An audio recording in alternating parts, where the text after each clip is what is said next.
package. It's marked special delivery. Thank you, Wesley. Look at all the stamps. It says it's from Majunga, Madagascar. Yes, I see. Aren't you going to open it? Oh, in a bit.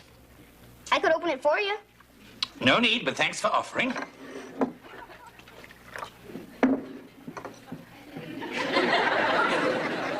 can you just sit there like that and not even touch it? Because I know it drives you crazy. I may not open it until tomorrow. I gotta get out of here.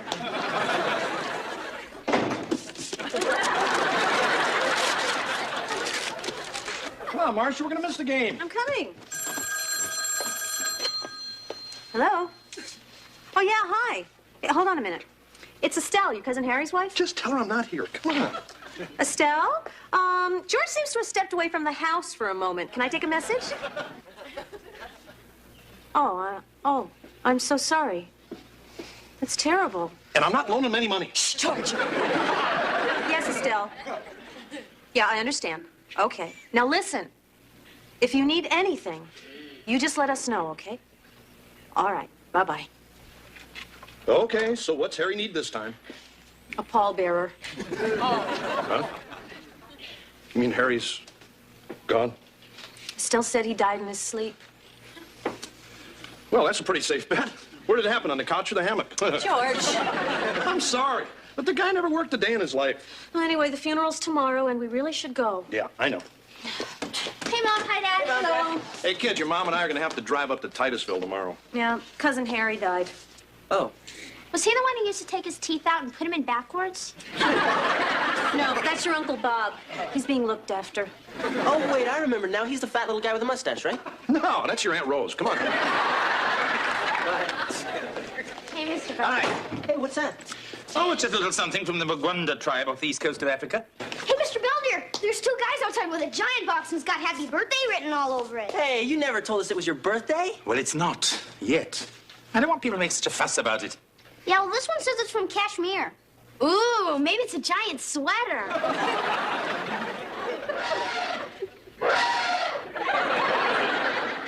Somehow, I doubt it.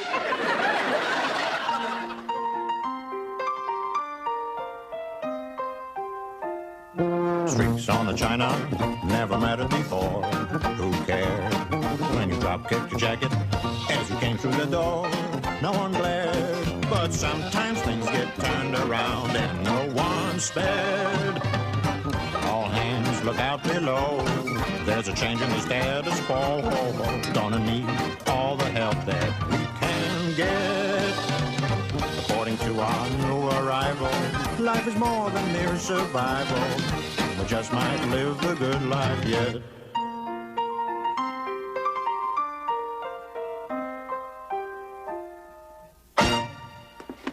Gee, Mr. Belvedere, I still don't see why we couldn't keep him. Because this neighborhood is not zoned for elephants. Anyway, Sachi will be much happier at the zoo. He was just a baby. He could have slept in my room. Wesley. I would have walked him. Yeah, but what would you have done when he grows up and weighs a couple tons? I don't know. Same thing we'll do with you. So when is it? When's what? Your birthday. I mean, it's got to be soon. After all, you've been here almost a whole year and haven't had one yet. That's excellent reasoning, Wesley. It shows you're maturing. Thanks. So when's your birthday? That's for me to know and for you to find out. Hi, honey. Oh, hi, honey. Harry's service starts at noon tomorrow, so I think we better leave here by 9:30 the latest. Fine. What you doing? Oh, just going through some of our important papers, insurance policies, stuff like that. Nothing on TV? Estelle said that with Harry dying suddenly, he left their estate in a big mess. What estate? They live in a trailer. George, I just think it makes sense for us to be prepared in case something happens. What do you mean prepared? We don't have a will. I don't want one. Come on, George. Wills are bad luck. You know, sooner get done writing it, somebody's reading it. Hello, is this Madagascar information? I need the number of Jamal Hakim Utu. What do you mean, which one? Wesley, Gotta go now. Bye. what are you up to? I've been calling around, trying to find out when your birthday is. I see. And who else have you been harassing? Well, I called the guy who sent you the elephant, but he was out with some of his wives. And then I tried to call the Queen of England, but they said she couldn't talk because she was on the throne. Wesley, my birthday is my business and none of your concern. Mr. Belvedere, that is not fair. You said your birthday was for you to know and me to find out, and that's all I'm doing. Hello, is this the Department of Immigration? It's tomorrow. Satisfied? I, George Owens, also state, if any heir or any person should contest this will, or any part thereof, I bequeath to that person the total sum of $1. Now, that's the no contest provision. I put it in case Wesley tries something. Good idea. All right, well, you just look it over, and if it seems okay, we'll have it signed and duly witnessed, and then you're all set to go. Well, what about you? Huh? I mean, your will. Don't you need one, too? Oh, no, not me, honey. No, not yet. I mean, I always assumed that you'd be the first to, you know. Have dirt thrown on me? You're right. I'll draw up a will for myself and leave everything to you. Hey, come on, honey, look at the bright side. Maybe we'll both go together. You know, George, that could happen. Oh, come on, Marcia. Well, what if it did? What if something happened to us tomorrow? Oh, we wouldn't have to go to Harry's funeral. I'm talking about the kids. Who would raise them? I don't know. Wolves? Hey, lighten up. It's not going to happen. We'd both feel better if we decide on someone. Like who? Dinner will be ready in 20 minutes, Mrs. Owens. George, go and wash your hands. Oh, no. Hey, you want to help a little? No, thanks. Come on, you're the girl. This should be your job. Hey, I'm trying to come up with some ideas for Mr. Belvedere's birthday. I already decided. It's going to be an English party. You know, with all the tea and candy and bad food. And then for entertainment, we'll all dress up like women. That's what Benny Hill does. Hey, Wes, I thought Mr. Belvedere said he didn't want you to make a big deal out of this. He only said that because he really wants me to. I know how his mind works. Okay. Hey, what about, what's her name? You know, Sheila. Your cousin from Vegas. Kevin's crazy about her. George, she's a hooker. Oh, right. Look, you know Mr. Belvedere's the right choice. The kids love him, and he's practically one of the family. You're right. Hey, Dad, will you go to the liquor store and buy me a bottle of rum? I always thought scotch was your drink, Wes. It is, but this is for Mr. Belvedere. Yeah, we're going to make him some grog to have with his steak and kidney pie. Listen, kids, there's something we want to talk to you about. Now, we're both fine, and there's nothing to worry about, but your father and I are drawing up our wills. Can I have your power tools? No. The thing is, if something were to happen to me and your father, we'd want someone we trust to take care of you. And we think that person should be Mr. Belvedere. So, what do you guys think of that? Sure, that'd be neat. Fine with me. What about your cousin Sheila? Thanks for doing the dishes, children. Boy, Mr. Belvedere, Mom and Dad have a surprise for you. Wes? Come on, tell him, Dad. All right. Look, Belvedere, in the year or so you've been here, it's kind of obvious to me and everybody that you've become more than just a guy who cleans up after us. Am I getting a raise? No. Oh. What I'm really trying to say is, Marcia and I have been thinking about the future, and if, God forbid, something happened to the both of us, we'd be honored if you'd take Heather and Wes and Kevin here.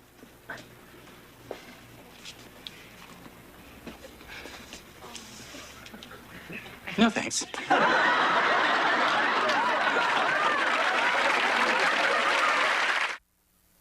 You believe that guy? He doesn't want our kids.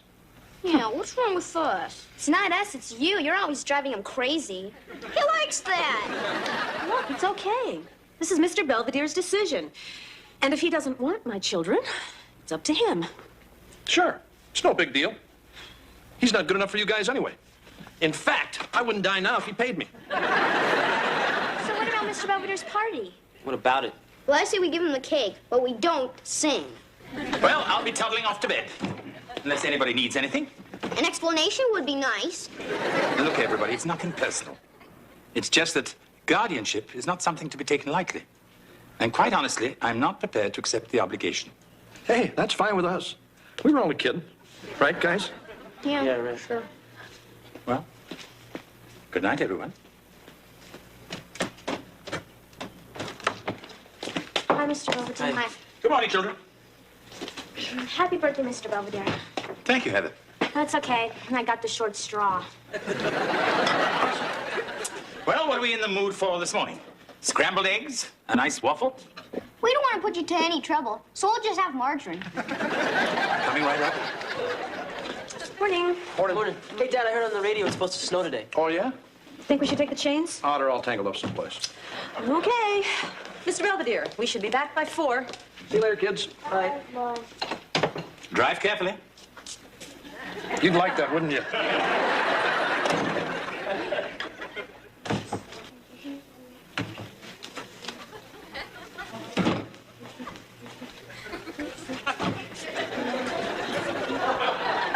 Heather, just because we're mad at Mr. Belvedere doesn't mean you have to ruin his cake. What do you mean? Didn't you do this on purpose? No. Oh. Then great job. I'm back.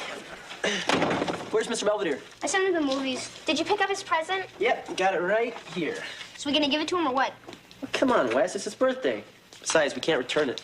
I just think it's too good a present for someone who wants to abandon us. Yeah, but when he sees how nice it is, he will feel terrible. Yeah. Let's all be extra special nice to him. Make him really feel like dirt. So where's Mom and Dad? They're not back from the funeral yet. They're not. And it's almost 6. It is? Maybe they got caught in an avalanche or something. No, Wes, they're just a little late. I'm sure they're fine.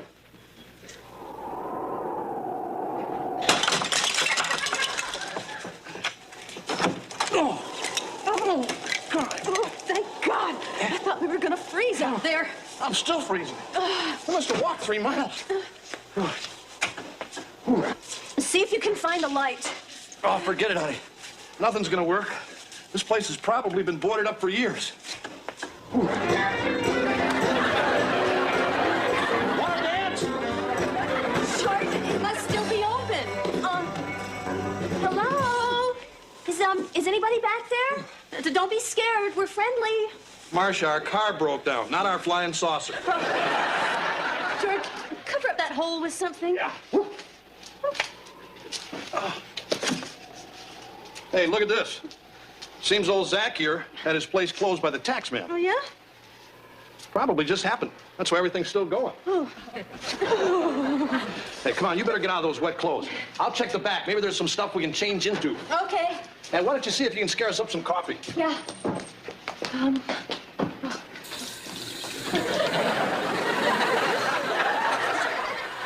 No problem.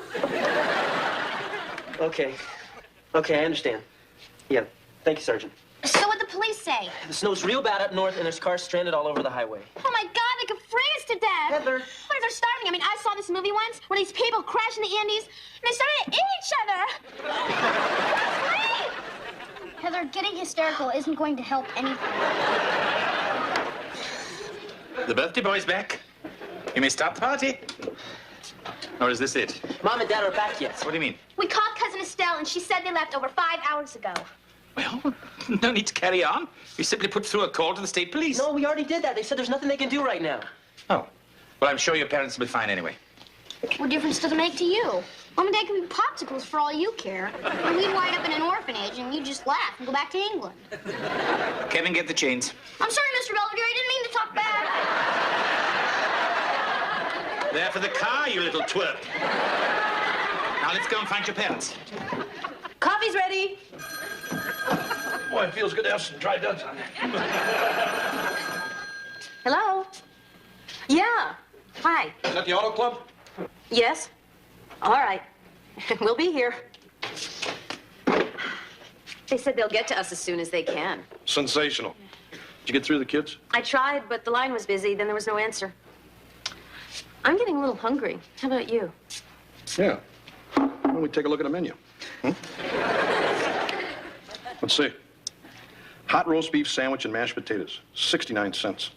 No wonder the guy couldn't pay his taxes. I want to check the freezer, see if there's something still in there. Okay. Oh, I found some crackers. Hey, this thing is loaded. I'm going to put us on a couple of burgers, okay? All right, but let's keep track of everything we eat so we can pay for it. Fine. Boy, that's really something out there tonight. Give me a cup of coffee. Let's take a look at the menu. Hi, Bud. What's good tonight? Roast beef looks good. You're on.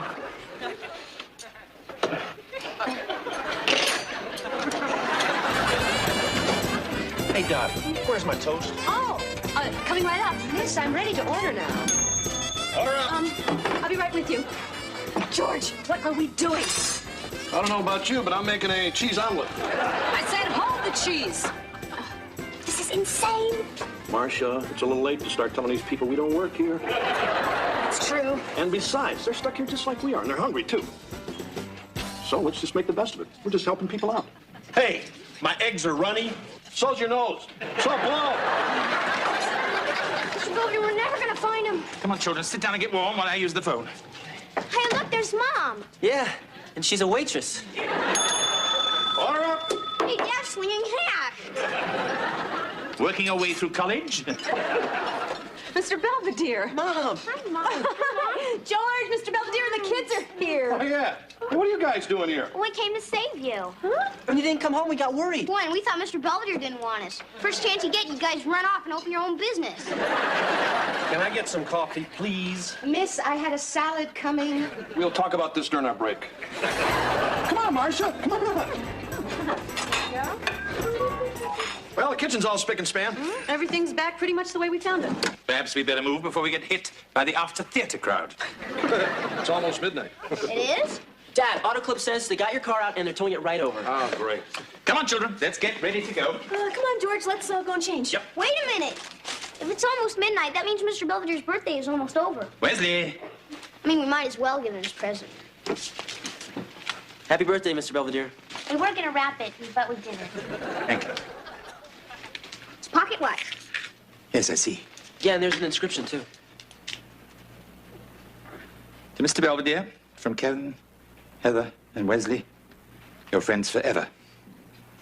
You can have that part scraped off if you want. Wesley, have you ever stood on the top of Mount Haltia in Finland and watched the northern lights go dancing in the sky? Mm-mm. Neither have I. But according to my schedule, I should have been standing there 3 months ago. What do you mean? I mean, I got shanghaied by a certain family in Pittsburgh. And somehow, in spite of myself, they've all become very dear to me. So what you're saying is, you want to go, but you can't because we're all so wonderful, right? Well, not you specifically. Look, the point is, each day I stay, it just seems that much harder to leave. Mr. Belvedere, you can leave whenever you want. We won't like it, but we'll understand. Sure, I'll help you pack. It's those snotty little marks I cherish most. Oh, hey, the tow truck's here. Oh, good. Well, just tell him we'll be right out. So that mountain over in Finland? Mm-hmm. Think there's room on top for all of us? I suppose there'll have to be.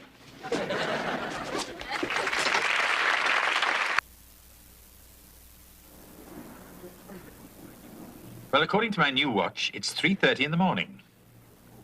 Actually, it's 4. But it's the thought that counts. One minor complaint. What with all the confusion in rescuing George and Marcia from the blizzard, I almost didn't get my cake.